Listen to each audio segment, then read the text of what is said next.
The economy is still the #1 issue for voters, and industrial policy is one of those issues that economists are really keeping a close eye on. Government intervention to develop or support domestic manufacturing is a tool that can be both beneficial and also one that chooses to prop up underperforming and failing firms at the expense of the taxpayer. Joining us now to discuss this and more is Vice President of General Economics and Trade at the Cato Institute, Scott Lincicome. Good morning to you, Scott. Always great to see you. And this is why industrial policy is very important, and where these candidates stand is so crucial at this point. Kamala Harris certainly is not separating herself from Biden's industrial policies. She has repeatedly and vocally championed the targeted tariffs, subsidies, and other policy measures that we've seen over the past 4 years. So talk a minute about the success and failure of these policies. Yeah, it's too early to really declare victory or failure this early on, but so far, there have been a few successes. There have been a few failures, and there's been a lot of storm clouds brewing on the industrial policy horizon. And I think one of those storm clouds is so much uncertainty about these policies and what happens next. And that uncertainty is a real problem for these projects right now, because investors don't invest in factories and other things that are dependent on subsidies and tariffs or a lack of tariffs. And when they can't predict what's going to happen next and what those policies are going to be. So you have Trump promising a lot of new tariffs, but also to repeal some of these Biden subsidies. You have Harris kind of promising more of the status quo. And with the election basically tied, we're seeing signs of projects stalling out or even being canceled, investors pulling back. And more broadly in the economy, we're seeing investment also stall. And that's a big problem with industrial policy generally. It's dependent on, these projects are dependent on these subsidies and tariffs.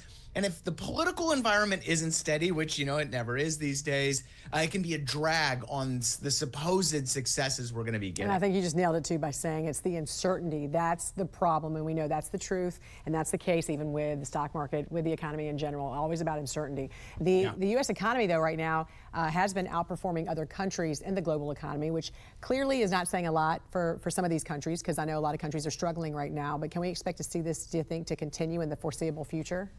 Yeah, now for some good news. While things certainly aren't perfect out there with policy, and I could complain a lot about certain things, at the aggregate level, the U.S. economy is on a hot streak. GDP growth just came in yesterday at almost 3%. That's beating expectations and, like you noted, continuing to outperform developed economies like Germany or Japan or elsewhere.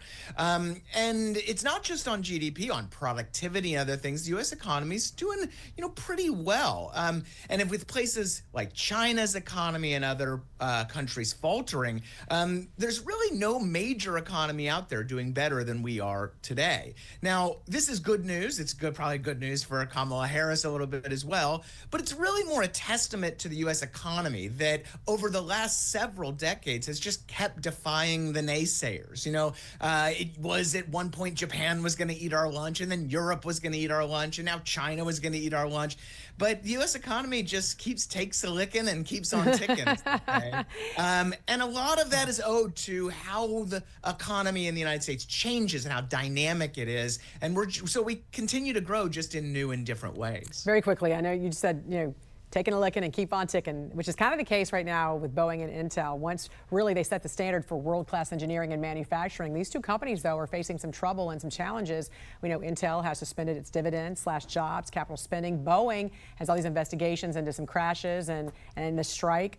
With all these problems, where does this leave these two companies? Will they be able to come out favorably on the other side? Keep on ticking.